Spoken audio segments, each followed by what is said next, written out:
Small and large, let's wrap it up.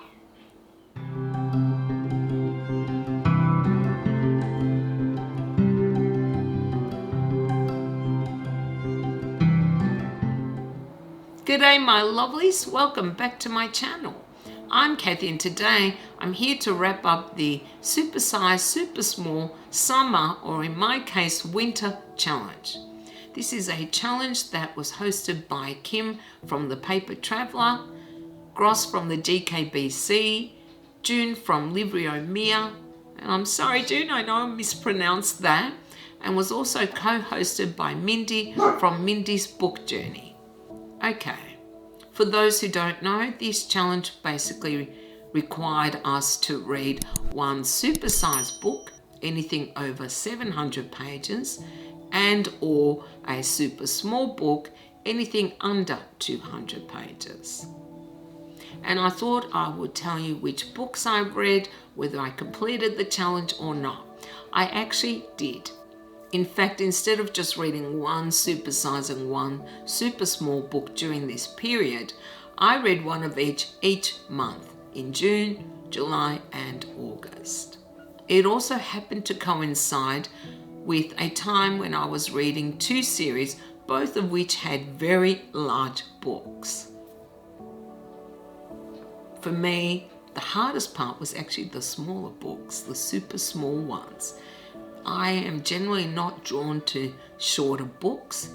I'm not drawn to short stories, even novellas. So it was a bit of a challenge for me to find super small books to read, though I did succeed, yay! Alright, so I thought I would tell you about the books that I did read. In June, my supersized book was The Desert Spear by Peter V. Brett. It is the second book in the Demon Cycle series. I've already spoken about some of these books in my monthly wrap-up, so I'm not going to go into a lot of detail. That one was not one of my favorites, though I'm now so invested in the series I need to finish it to find out how it will end. I do like Brett's storytelling. I really like the premise. Certain things that occurred I didn't like so much. As I'm intending to review the series as a whole, that's all I really want to say at this point. My super small book for June was Flying Too High by Kerry Greenwood, the second book in the Phryne Fisher series. Or I think it's Phryne Fisher Investigates. I did not love this one either, because there were certain things that the main character did which I found unbelievable. Otherwise, I am really enjoying reading about my city, Melbourne, during the 1920s. That I think is my favourite part so far. I haven't continued with this series yet, but I am intending to read more at some point. I actually thought maybe the Lemony Snicket books would fall within the super small category, under 200, but it just so happens that the later books are all over 200, so I'm not including those. For July, I actually read two supersized books.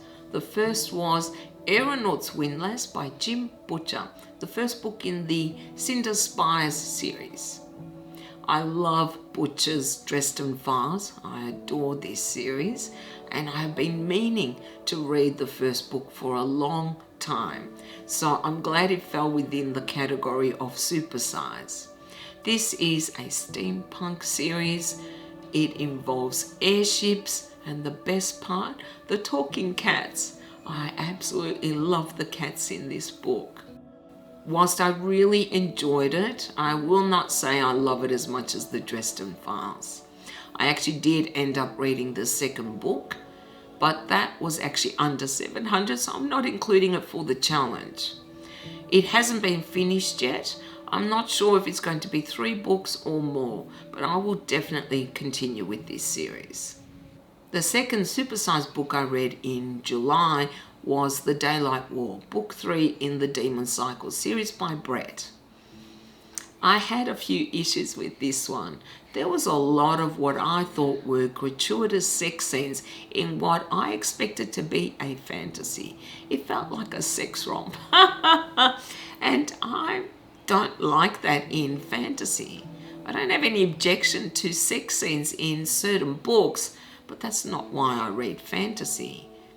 And I just thought, honestly, we did not need to have that many sex scenes. And secondly, one of the main characters who I love to hate and who I've called Lady Macbeth, there was a little bit of revisionism regarding this character. We were given her backstory, which I think went for way too long, and if it was meant to humanize her, make her more sympathetic, it didn't succeed with me because I thought it does not match the character I have read about in 2 previous books. So I did find this book a little harder to get through in parts, though it left us on a cliffhanger. So now, of course, I want to read the next one. As for my super small books for July, I read several actually. I read 3. One was a short story or novella in relation to the Stephanie Plum series by Janet Evanovich. It was a Christmas story and it introduced a new character, Diesel, who I really didn't like. It was okay, nothing great. I also read The Legend of Sleepy Hollow by Washington Irving. I really enjoyed that. I loved the author's kind of tongue-in-cheek style of writing, and this was a story based on the Headless Horseman. I liked his take on the villagers in describing the range of characters who make up small villages. It was a good and very quick read actually.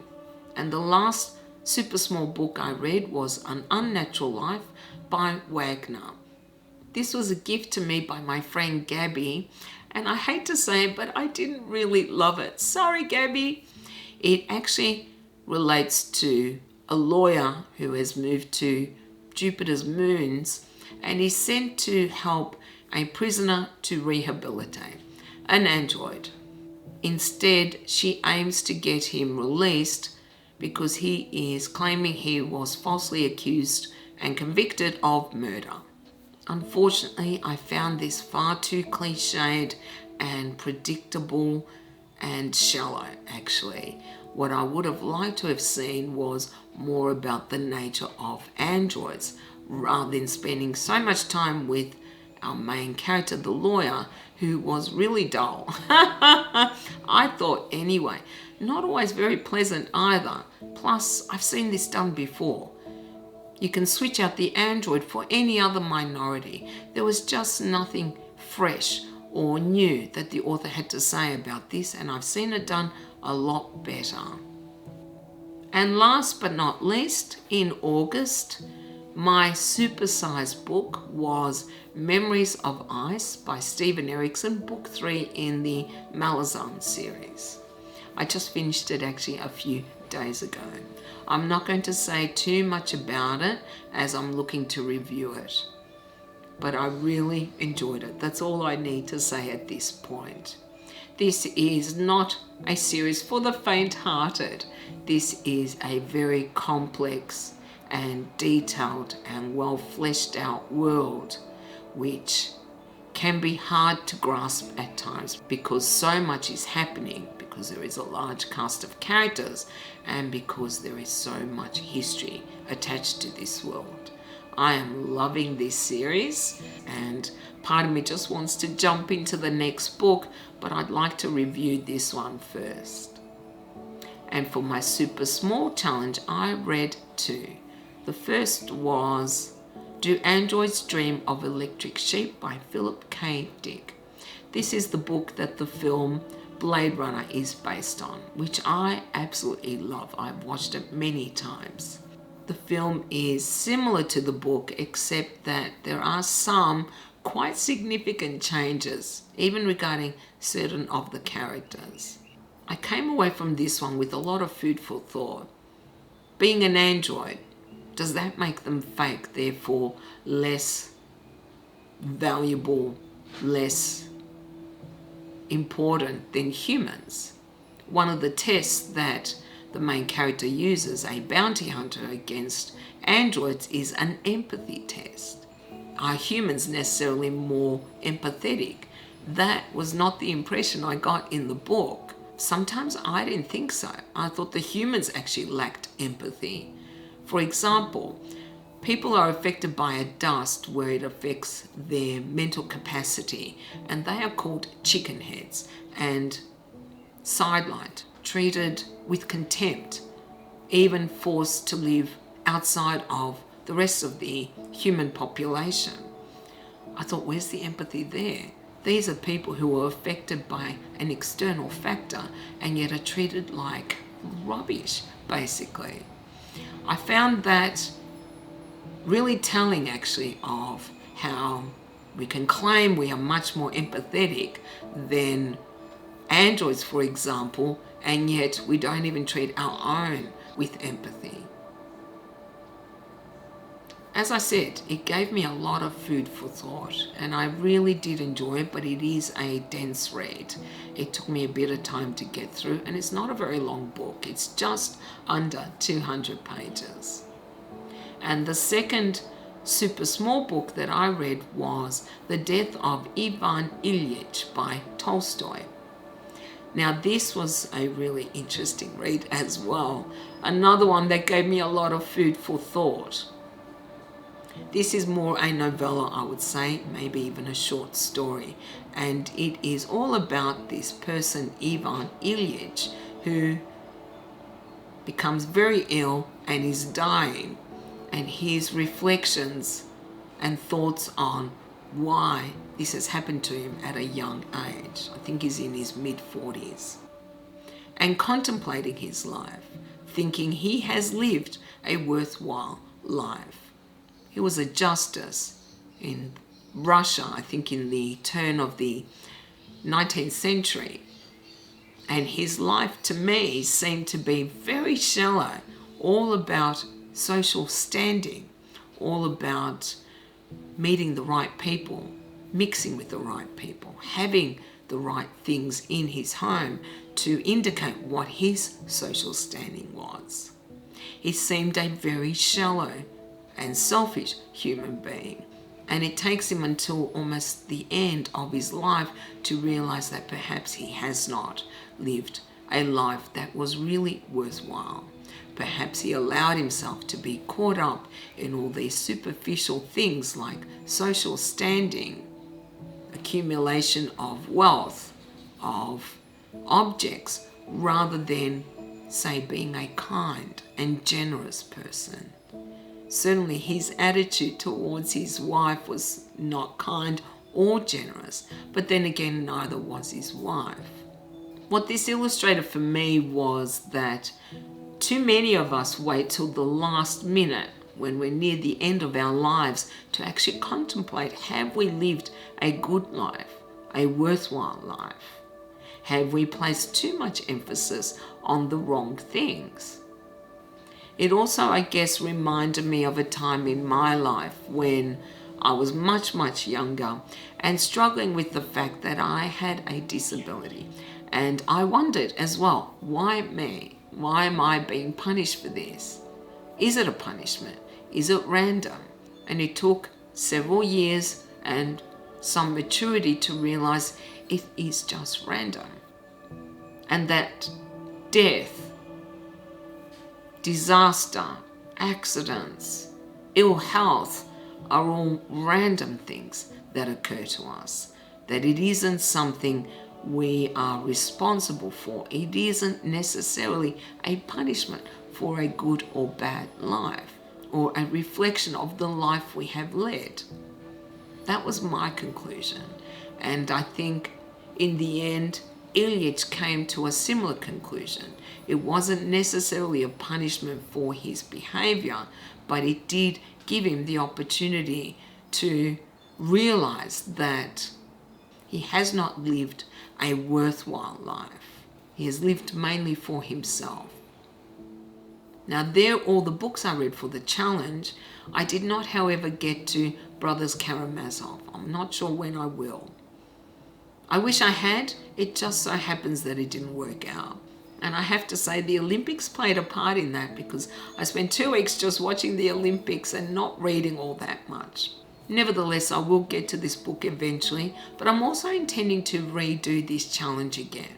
But next time I do this challenge, I think I'm also going to force myself to read those Supersize books that I've been a bit reluctant to read for whatever reason. But one thing I did take away from this challenge, which surprised me, was how much I enjoyed some of these Supersmall books. I've never been a fan of short stories or novellas. I've always been drawn to larger books. But I've realized that even very short books, short stories, can have something profound to say. And that is something that this challenge has taught me.